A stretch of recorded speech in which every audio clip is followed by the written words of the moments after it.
This is Jim Whitehead of All Power Group, and this is a short story of the scary, maybe it wasn't my idea, trip via canoe into the Florida Everglades in 1974. A good friend by the name of George, this was his idea. He thought it'd be great to go in the Everglades with a canoe. So anyway, we left Rhode Island, and our first stop was the Okefenokee Swamp in Georgia.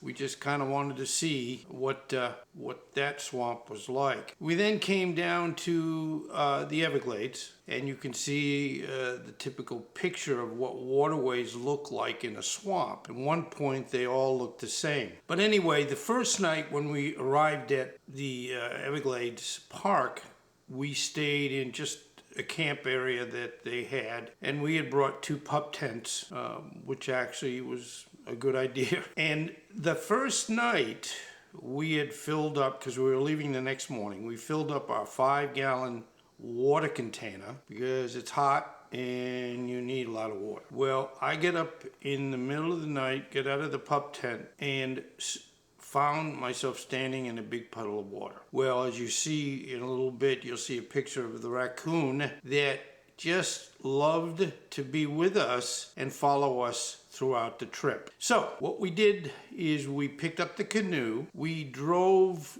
to the beginning of what we call a site plan location to put the canoe in the water. Now, to make sure we didn't get lost, and I'm saying this loosely, we filed a handwritten float plan that said we were going from this point A into the Everglades, and you put it in a box. Do you think anybody actually comes and looks for you if you don't show up when the expectation of when you arrive home? No, not at all.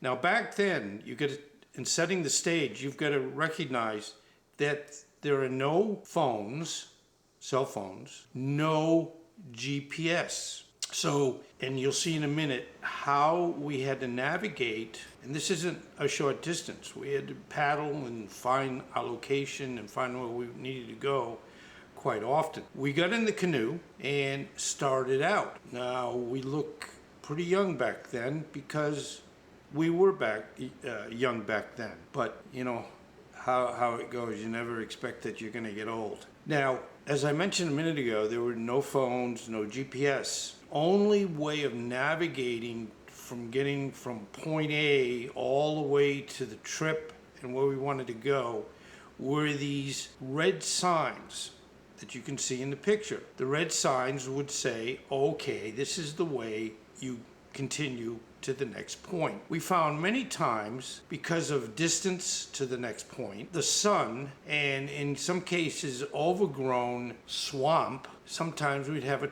very hard time finding the next marker. We took our canoe, and the first night that we had to camp, and camping in the Everglades is different than camping.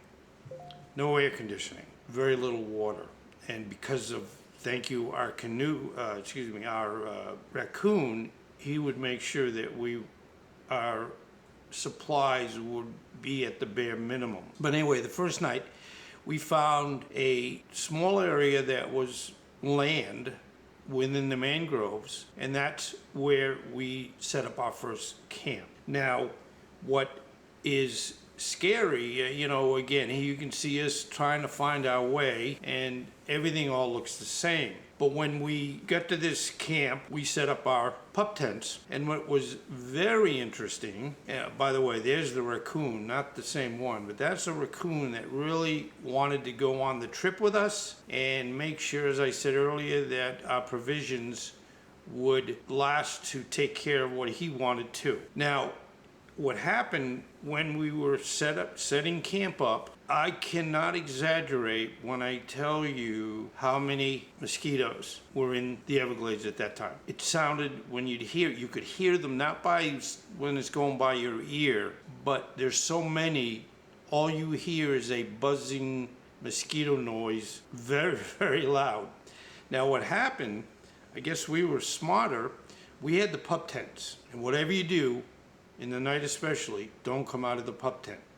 because you will recognize what you're seeing on the screen, how we were certainly a good meal for these many millions of mosquitoes. Well, these three guys came shortly after we were set up and decided to use the same mangrove, but they had no tent. And what they found, and especially when it got dark, there were so many mosquitoes. And as I said, since they did not have a pup tent, they had to, and I'm sure they didn't get a good night's sleep, they had to get back into the canoe and just, one would paddle the canoe away from, the mangroves, and the other two would try to sleep. Now you can picture it where the canoe isn't really designed to have two people sleeping while one person is paddling, but that's the way it had to be. Now, as we continued on the next day, we came to an opening,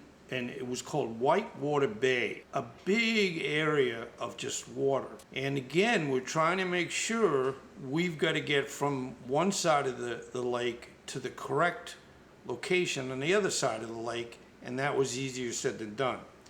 But what happened, and we at the time, I was not aware of manatees. And when we entered Whitewater Bay, and canoes are not stable, they're tippy, you can end up, and we had camera equipment and food and what little water we had left. We all of a sudden see this manatee, and again, we didn't know it was a manatee or what it was. We thought it was a whale, quite honestly. But we see this big animal in the water, and we are afraid that for whatever reason this animal was going to swamp us, and we probably wouldn't be here, or I wouldn't be here. We didn't know, and most of you will know, that manatees are relatively shy. They don't eat people, so really what we were worried about didn't happen, but it really was one of the scary parts of the trip. Now, when we got back to the other end of where we were going, to get from this Whitewater Bay to the next canal waterway we wanted to get to, we had to carry this canoe with all our provisions probably about a mile and a half. And that wasn't fun either. But anyway, when we got back in the water and we continued going on, we were getting, again, very low on water because of our friendly raccoon. And where we were heading toward was Florida Bay, which is a bay, in essence. It's between the Florida Keys and the Everglades. When we got there, canoeing all day, we now we're on Florida Bay. And yes, this is not a picture of us. We probably wouldn't be smiling as much because we were very low on water, and yes, we had been putting bug spray on repeatedly related to the mosquitoes. But when we got to this water area, not only did we have to contend with mosquitoes, we also had to contend with gnats. Now, if I had a choice, I'd probably choose mosquitoes over gnats, because gnats are extremely small and plentiful, and they bite and they can get under your clothing. So what we found throughout this whole trip, we had to keep putting bug spray on and suntan lotion because the Florida sun is very hot. So it was like, I don't know if I'm ever going to be clean again, ever. So then basically we started heading back, and the point was, and you don't know how much you can appreciate water. We were both down to one quart of water each on our way back to the starting location. Well, we made it. I'm here to talk about it. And actually, as an ending, it was a very interesting trip. Kind of a little creepy because we kind of didn't know where we were going. And again, as I mentioned earlier, there was no direction finding, no GPS, and nothing able to call 911 if we got hurt or got attacked.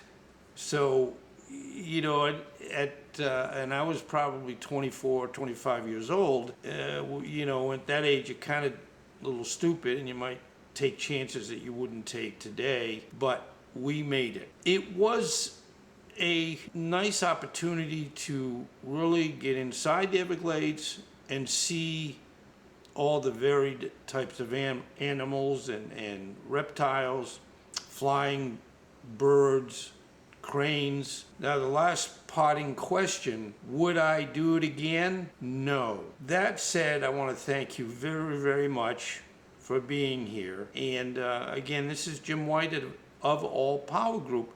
And by the way, the last thing, I do a lot of shorts that are based on animals that are around the world. Yesterday I did, and I do about 10, 11 shorts. I highlighted the animals in the Alps. But this day before that, in fact, I think I did 2 days, I did and highlighted the wonderful animals and mammals and birds that were in the Florida Everglades. So I said, you know, it's really fitting to bring this up and share it with you. So again, this is Jim Whitehead, All Power Group, and thank you very much for your attention. I appreciate it. Have a great day.